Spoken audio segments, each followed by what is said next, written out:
mundial en ese momento.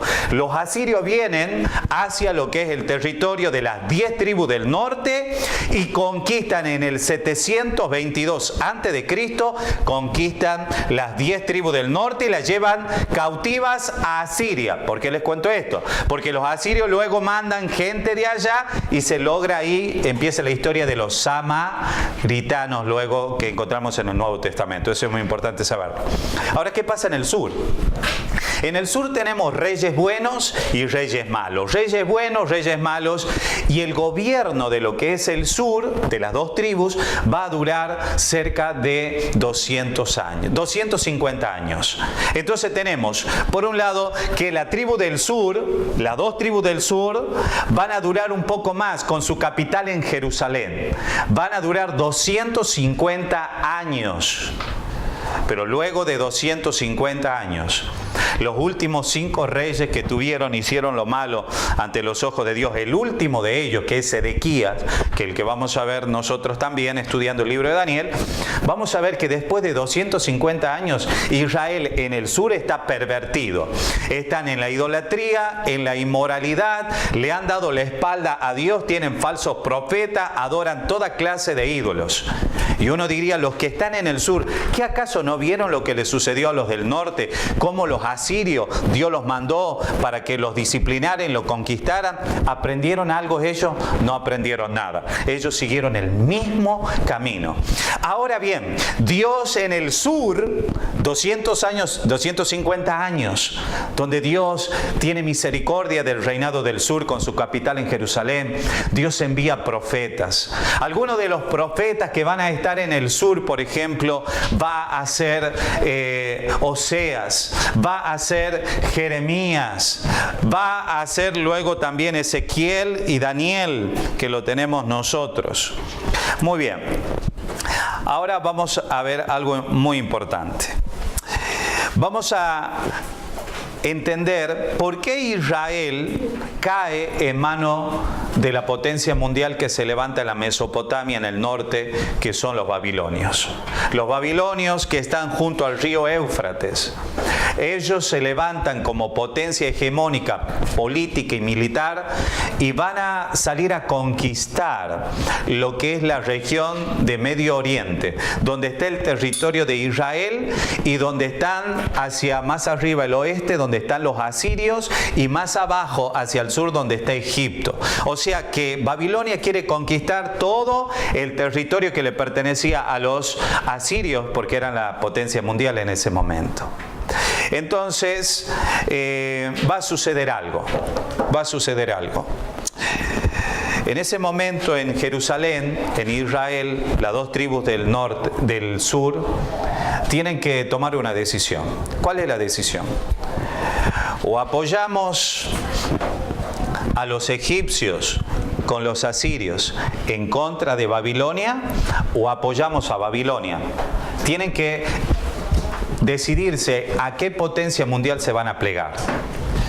Ellos deciden apoyar a Necao, rey de Egipto, y Babilonia, con su general, que en ese momento todavía no era el rey Nabucodonosor, va a conquistar a Siria para derribar Nínive. Y hay una batalla famosa que es la batalla de Carquemis. Y allí Nabucodonosor derrota al faraón Necao más los asirios, y luego en su vuelta va hacia Jerusalén. Va a conquistar Jerusalén. Y esa es la primera invasión que hacen los babilonios. Los babilonios hicieron 3 invasiones. Hicieron una invasión en el año 604, donde se lo llevan a Daniel. Hicieron 8 años después, en el 597, otra invasión antes de Cristo, donde se lo llevan a Ezequiel, siendo muy jovencito, el profeta Ezequiel. Y luego, en el 586, la tercera invasión, ya destruyen literalmente el templo. Anteriormente se saquearon los tesoros, los utensilios de la casa de Dios. En ese momento, antes que caiga Jerusalén, hay un profeta que profetiza mucho, Jeremías. Todo el libro de Jeremías habla a Israel para que se arrepienta y se vuelva a Dios. ¿Por qué fueron llevados cautivos a Babilonia? Vamos a leer la palabra de Dios. Antes de entrar al libro de Daniel, anoten segundo libro de Crónicas, capítulo 36. Vamos a leer desde el versículo 11 en adelante. Este es el último rey. 36, Sí, capítulo 36, segundo libro de Crónica, versículo 11. Este es el último de los reyes en el reinado del sur de Israel. Y acá va a dar una descripción de la caída en manos de los babilonios. ¿Todos lo tienen? Dice la palabra de Dios. De 21 años era Sedequías cuando comenzó a reinar, y 11 años reinó en Jerusalén. Hizo lo malo ante los ojos de Jehová su Dios, y no se humilló delante del profeta Jeremías, que le hablaba de parte de Jehová. Se rebeló a sí mismo contra Nabucodonosor, el cual había jurado por Dios, y endureció su cerviz y obstinó su corazón para no volverse a Jehová, el Dios de Israel. También todos los principales sacerdotes y el pueblo aumentó la iniquidad, siguiendo todas las abominaciones de las naciones y contaminando la casa de Jehová, la cual él había santificado en Jerusalén. Y Jehová, Dios de sus padres, envió constantemente palabra a ellos por medio de sus mensajeros, porque él tenía misericordia de su pueblo y de su habitación. Mas ellos hacían escarnio de los mensajeros de Dios y menospreciaban sus palabras, burlándose de sus profetas, hasta que subió la ira de Jehová contra su pueblo y ya no hubo remedio. Por lo cual trajo contra ellos al rey de los caldeos, que mató a espada a sus jóvenes en la casa de su santuario, sin perdonar joven ni doncella, anciano ni decrépito. Todos los entregó en sus manos. Asimismo, todos los utensilios de la casa de Dios, grandes y chicos, los tesoros de la casa de Jehová y los tesoros de la casa del rey y de sus príncipes, todo lo llevó a Babilonia. Y quemaron la casa de Dios, es decir, el templo. Y rompieron, ahí escuchen, el muro de Jerusalén, porque luego lo tenemos a Nehemías cuando regresa. Rompieron el muro de Jerusalén y consumieron a fuego todos sus palacios y destruyeron todos sus objetos deseables. Los que escaparon de la espada fueron llevados cautivos a Babilonia. Fueron siervos de él y de sus hijos hasta que vino el reinado ¿de quién? De los persas. Esa es la otra potencia mundial que luego se levanta. Para que se cumpliese la palabra de Jehová por boca de Jeremías, hasta que la tierra hubo gozado, y escuchen bien, ¿gozado de qué? De reposo, porque todo el tiempo de su asolamiento reposó. ¿Hasta cuánto? 70 años fueron cumplidos. Bueno, acá hay una descripción clara, y también en otras partes. ¿Qué es lo que pasa? ¿Cuál es la situación en la que se encuentra en ese momento el reinado del sur? Dice la palabra de Dios, lo que hemos leído, que Dios tenía misericordia de su pueblo, que Dios amaba a estas dos tribus que estaban en el sur, que Dios no quería llevarlos en cautiverio, que Dios quería que se arrepientan, que se vuelvan a Él, que siguieran su palabra. Pero sin embargo, los mensajeros que fueron enviados, ellos los mataban, hacían burla, escarnios, se reían, se dedicaron a copiar la idolatría y la inmoralidad de las otras naciones. Como consecuencia, Dios trae su juicio. ¿Quieren idolatría? Dice Dios. Muy bien, yo les voy a dar idolatría. Los voy a llevar a Babilonia, que es la cuna de la idolatría. ¿Ustedes quieren inmoralidad? Los voy a llevar a Babilonia, donde es la cuna de la inmoralidad. Entonces Israel está en una decadencia espiritual. Leemos que los principales sacerdotes, los que deberían enseñar la ley al pueblo de Dios, estaban totalmente corrompidos. Es una apostasía total la que está viviendo la nación, aquí en este caso la tribu del sur. Ahora bien, la consecuencia de todo esto fue en que fueron llevados cautivos, en que se hizo una matanza, una masacre masacre en Jerusalén. Ustedes quieren tener más descripción del día que entraron los babilonios en Jerusalén, lean Lamentaciones de Jeremías. Su corazón es quebrado. Él ve el hambre, él ve la miseria que se encuentra Israel en ese momento. Y para colmo pasa una de las tragedias mayores. El templo de Jerusalén, el lugar sagrado, el lugar de adoración, donde se debería orar y buscar el rostro de Dios, es destruido. Y no solamente eso, el muro de la ciudad. El muro representaba la fortaleza, la defensa. El muro no solamente era para protegerse de los enemigos externos, sino que era un símbolo de la protección de Dios como muro alrededor de Israel, de Jerusalén. Sin embargo, el muro también era destruido por completo, asolado totalmente la ciudad, y los utensilios sagrados que se usaban para adorar a Dios, para honrar a Dios, los utensilios terminaron en las manos de los enemigos. Esta es la descripción. Y al final del versículo 21 dice, para que se cumpliese la palabra de Jehová, ¿por boca de quién? De Jeremías. Hasta que hubo gozado la tierra del reposo. ¿Qué es lo que pasó? No solamente ellos menospreciaron la palabra de Dios y los profetas de Dios, los mensajeros de Dios, sino que pasó algo en Israel. Israel, mire, para que podamos entender por qué la tierra no reposaba, veamos Levítico.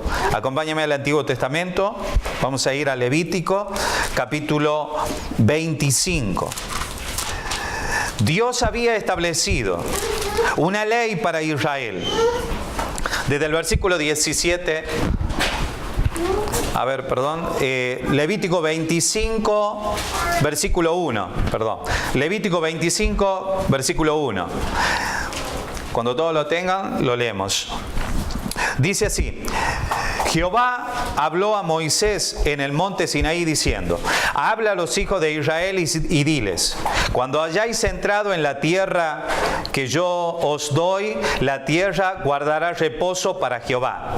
6 años sembrarás tu tierra y 6 años podarás tu viña y recogerás su fruto. Pero el 7º año la tierra tendrá descanso, reposo para Jehová. No sembrarás tu tierra ni podarás tu viña. Lo que de suyo naciere en tu tierra segada, no lo segarás, y las uvas que tu viñedo no vendimiarás. Año de reposo será para la tierra. Mas el descanso de la tierra te dará para comer a ti y a tu siervo, a tu sierva, a tu criado y a tu extranjero que morare contigo. Tu animal y la bestia que hubiere en tu tierra será todo el fruto de ella para comer. Bueno, ¿cuál es el mensaje acá? Le dice Dios a Israel, cuando ustedes entren a la tierra, 6 años trabajen, labren la tierra, pero el 7º año déjenla la tierra así como está. No la labren, no la siembren, no hagan nada. Dejen que la tierra de lo suyo produzca. Quiere decir que el 7º año ellos tenían que depender por fe completamente en la provisión ¿de quién? De Dios. Dios tiene que hacer germinar esta planta, porque yo no la trabajé, yo no la labré, yo no la aboné, Dios la tiene que hacer germinar. Eso es una obra de Dios ahí obrando milagrosamente para producir abundancia y nadie iba a tener necesidad. Ellos tenían que depender literalmente de la promesa de Dios. Ahora bien, desde que ellos entraron a la tierra hasta el momento que cayeron cautivos, ¿sabe cuántos años pasaron? 490 años que la tierra no reposó. Es decir, cada 7 años ellos lo mismo la seguían sembrando. No reposó la tierra.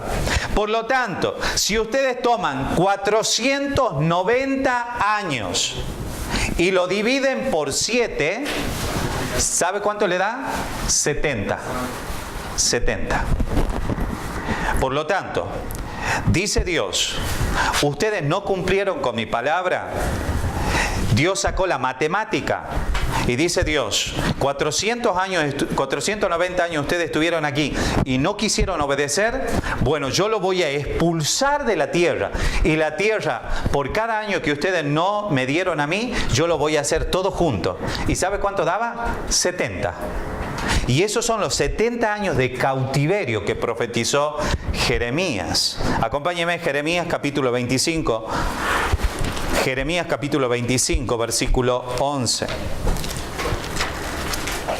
Esto nos va a servir como base para entender el libro de Daniel, porque ellos cayeron en cautiverio. Jeremías capítulo 25, versículo 11 y 12. ¿Lo tienen? Dice así: toda esta tierra será puesta en ruinas y en espanto, y servirán estas naciones al rey de Babilonia 70 años.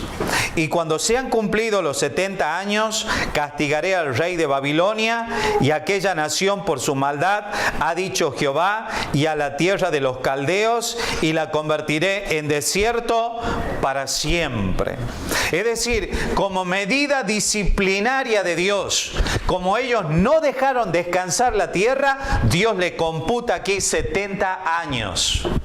Como ellos menospreciaron la palabra de Dios y a los profetas no hicieron caso y se volvieron a la idolatría y a la inmoralidad, Dios los llevó en cautiverio a la cuna de la idolatría y a la cuna de la inmoralidad, que era el reinado de los babilonios. Mira lo que dice el capítulo 29 de Jeremías, versículo 10. Capítulo 29, versículo 10. Porque así dijo Jehová: cuando en Babilonia se cumplan los 70 años, yo os visitaré y despertaré sobre vosotros mi buena palabra para haceros volver a este lugar. Hermanos, es increíble cómo Dios, de una forma extraordinaria, por medio de sus mensajeros, los profetas, los neviín, como se conoce en hebreo, Dios les manda a decir antes que suceda. Cuando Jeremías está profetizando, todavía no han sido llevados en cautiverio. Todavía los babilonios se vienen asomando hacia Jerusalén. Sin embargo, el profeta puede ver más allá de lo que nosotros vemos la realidad y puede con una certeza absoluta decir cómo Dios va soberanamente a manejar los hilos de la historia de su pueblo Israel y de las naciones paganas como los babilonios. Hermanos, bajo esta situación de juicio de Dios, porque ellos no se arrepentían, Dios los tiene que llevar en cautiverio. Ahora sí, vamos al libro de Daniel y vamos a leer desde el versículo 1 al versículo 7. ¿Todos lo tienen? Dice así: en el año tercero del reinado de Joacín, rey de Judá, vino Nabucodonosor, rey de Babilonia, a Jerusalén y la sitió. Hago una pregunta, una pausa aquí. ¿Cuántas invasiones dijimos que hizo Nabucodonosor hacia Jerusalén? 3. Esta es la primera. Esta es la primera. Porque el que está reinando, ¿quién es? ¿Sedequías? ¿El último? No. ¿Quién dice?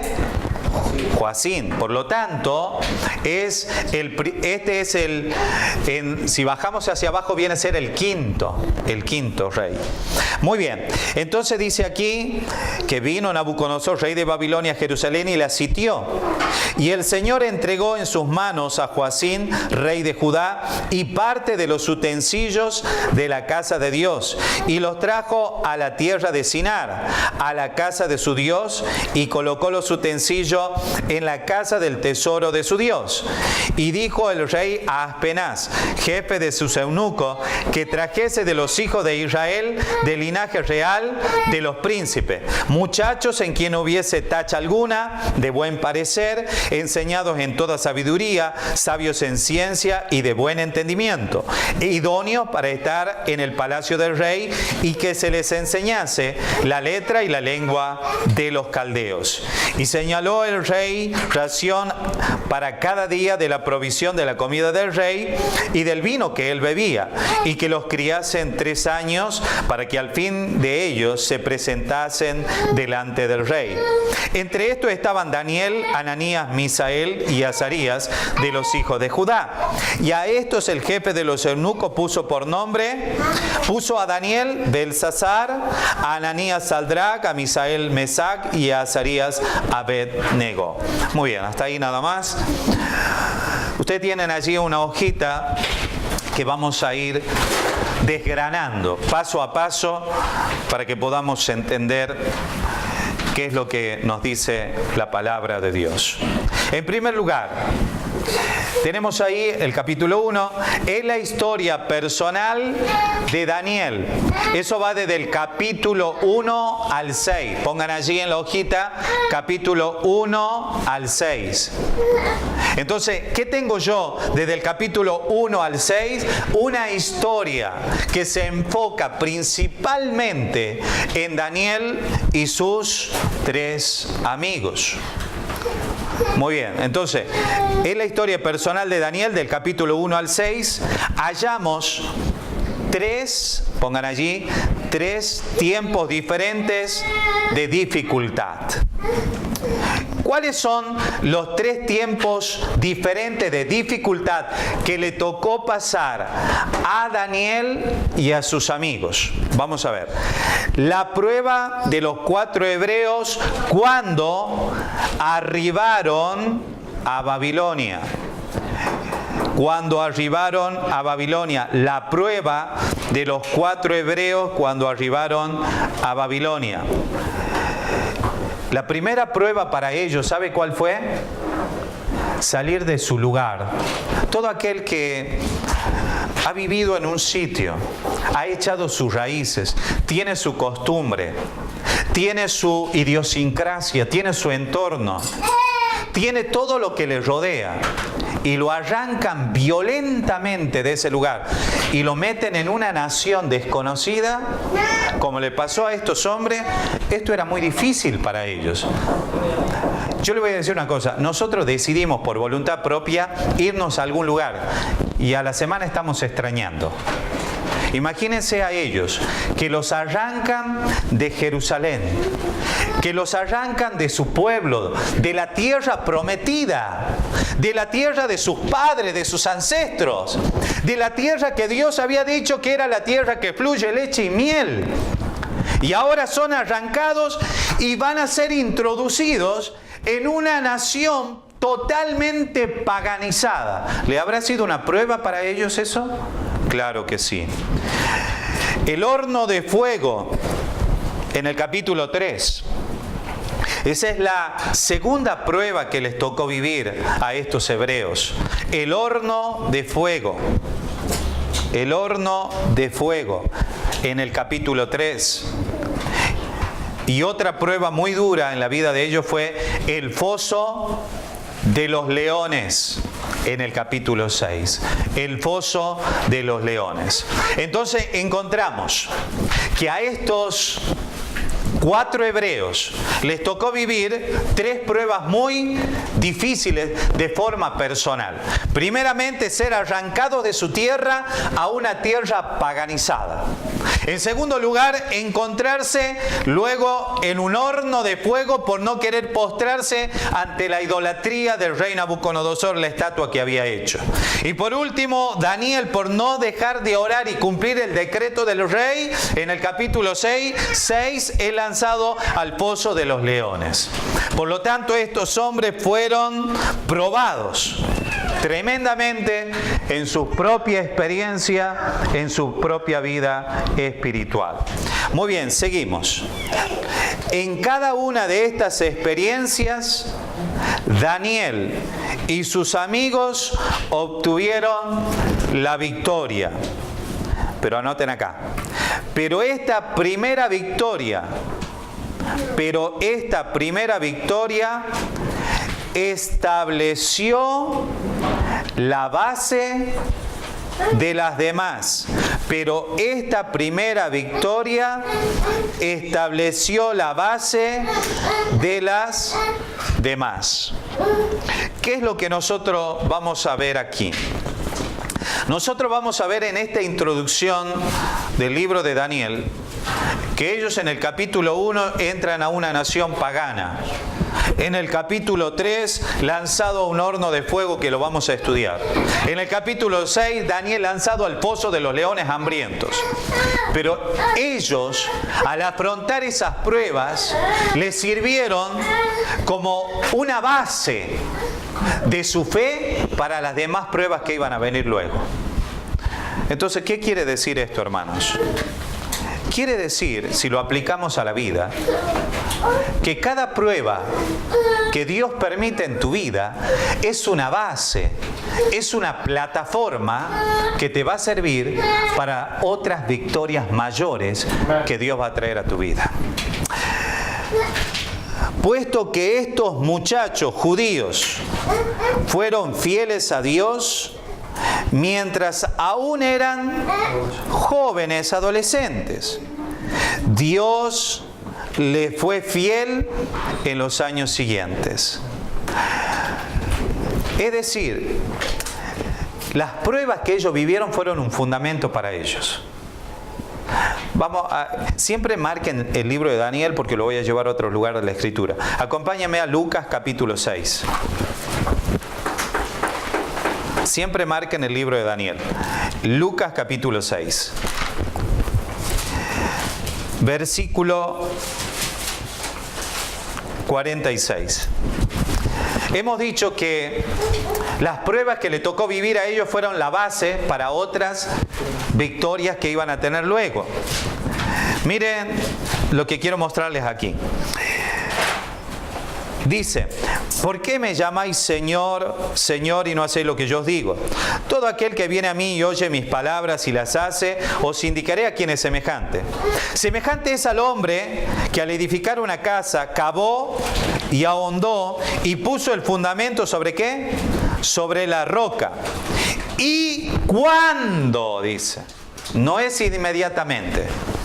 Cuando vino una inundación, el río dio con ímpetu contra aquella casa, pero no la pudo mover porque estaba fundada sobre la roca.